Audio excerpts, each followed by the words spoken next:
Tidak ada kata terlambat. Selagi nyawa masih ada di kandung badanmu, pintu tobat akan dibuka oleh Allah Subhanahu wa taala. Durhaka kepada orang tua, neraka jahanam. Kalau ada seorang anak durhaka kepada orang tuanya, tidak akan bisa baik. Dan Allah akan hukum di dunia sebelum di akhirat. Ada orang menjalani pernikahan dengan melanggar orang tuanya. Ngapapun melanggar orang tua, dia akan dihukum oleh Allah di dunia sebelum di akhirat. Tidak akan bahagia. Biarpun katanya seorang perempuan dinikahi oleh seorang laki-laki yang berjaya, kaya raya, ketika dia akan tersiksa. Seorang laki-laki yang durhaka kepada orang tuanya, dia pengusaha yang hebat, akan runtuh. Kalau nggak runtuh-runtuh akan dikirim istri yang jahat. Kalau istrinya masih baik dan dia usahanya jalan, akan dikirim anak yang lebih jahat dari dia. Pokoknya orang durhaka kepada orang tua harus dihukum oleh Allah di dunia sebelum di akhirat. Sekarang ada anak yang menyesal, saya dulu terlanjur durhaka kepada ibu bapak saya ngaji baru sekarang, baru dengar, saya tobat. Bagaimana cara berbakti kepada orang tua saya yang telah meninggal dunia? Tidak ada kata terlambat. Yang penting ada penyesalan di hati Anda. Yang pertama, tidak susah dan pastikan Anda bisa. Yang pertama, jangan Anda tinggalkan beliau setiap Anda berdoa. Jadi kalau Anda berdoa, pasti beliau Anda bawa. Kalau Anda lupa sekali saja, menunjukkan tidak sambung hati. Nggak ada nyesel. Katanya nyesel, saya nyesel ibu saya sudah terlanjur meninggal dunia. Pertama apa? Kalau Anda berdoa, bawa orang tua. Dan doa untuk orang tua sangat sederhana, yaitu ampuni beliau dan beri kasih sayang. Allahumfirlahu warhamhu, Allahumfirlaha warhamba. Bahasa Indonesia, ya Allah ampuni orang tuaku dan berikan kasih sayang.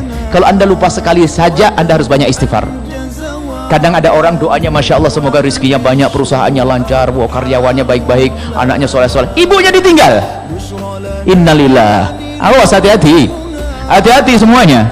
Yang banyak berdoa ke bapak ibunya nggak dibawa, tanda nggak sambung hati. Tidak ada berkah dalam hidupmu wahai anak.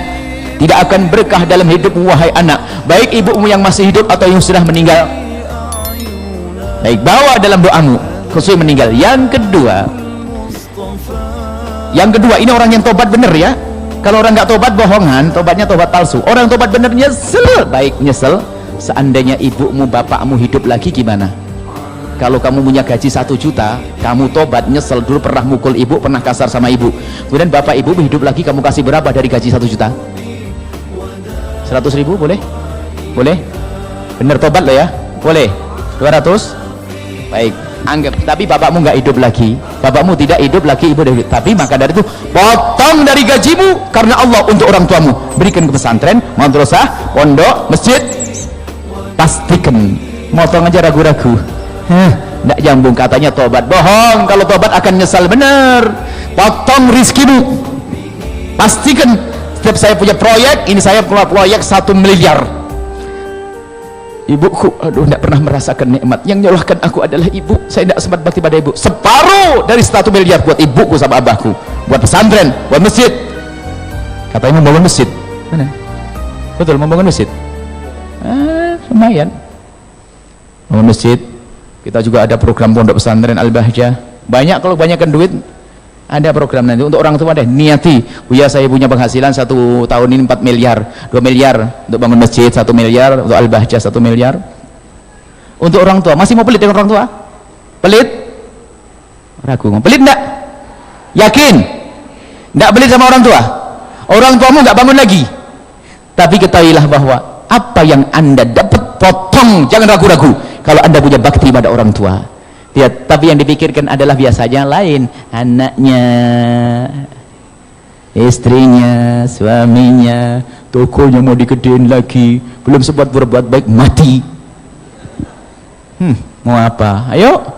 Ini adalah yang kedua, adalah kalau Anda punya penghasilan sekecil apapun, lihat, yang punya penghasilan sebulan 100.000, potong 10.000 atau 20.000 untuk orang tuamu, berkah hidupmu, jangan ragu.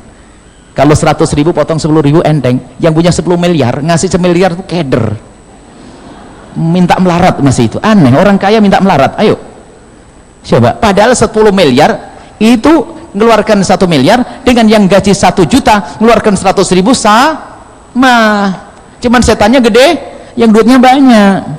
Semoga yang kaya di sini ahli surga semuanya. Amin. Yang melarat diberi kemudahan urusan rezekinya. Amin. Yang ketiga adalah yang kedua ada tambahannya. Yang kedua, biasanya kalau anda punya kebaikan yang anda lakukan, niatkan, ya Allah semoga kebaikan yang kau berikan pahalanya hari ini juga berikan kepada orang tua. Tapi saya dahulukan duitnya dulu. Nanti kalau saya sudah dikasihkan yang ini nggak pernah keluar duit, ini bahaya ini. Duitnya dulu tadi.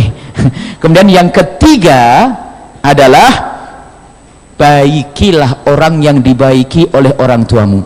Nyambung silaturahmi orang tua. Sabda Nabi, min abarril birri silatuti abihi. Termasuk bekti yang sangat bekti, menyambung silaturahmi dengan yang disambung bapaknya dulu. Kalau bapak kita dulu pernah ngasih hadiah ke orang sana, kita lanjutkan. Ibu sana lanjutkan. Termasuk orang yang dibaiki oleh orang tua kita adalah anak-anak orang tua kita. Siapa mereka? Saudara. Anaknya orang tua nggak paham itu gimana itu? Orang Bandung nggak ngerti ya tuh. Anaknya orang tua kita tuh siapa? Adik kah? Makanya kalau ada orang berebut waris, itulah ahli neraka berjalan di atas bumi. Kalau ada orang berebut waris saudaranya, lihat, biarpun katanya umroh setiap bulan, haji setiap tahun, dia adalah ke neraka lewat Mekah. Hati-hati, karena orang yang mengambil waris orang tuanya melakukan 3 dosa besar sekaligus. Yang pertama, mengambil hak saudaranya. Yang kedua adalah memutus tali persaudaraan. Yang ketiga, menyakiti bapak ibunya, durhaka, neraka. Hati-hati, yang punya urusan dengan keluarga, urusan waris selesaian. Kalau terpaksa di dalam rumah tanggamu harus ada rebutan waris, biarkan dirimu yang direbut, asalkan jangan yang merebut.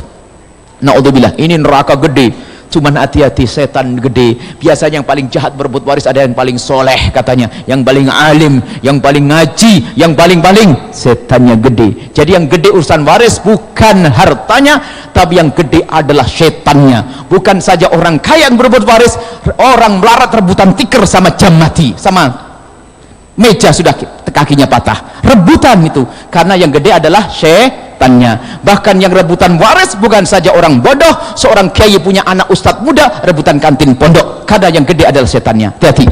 Semoga Allah mengampuni kita semuanya. Cukup insyaallah.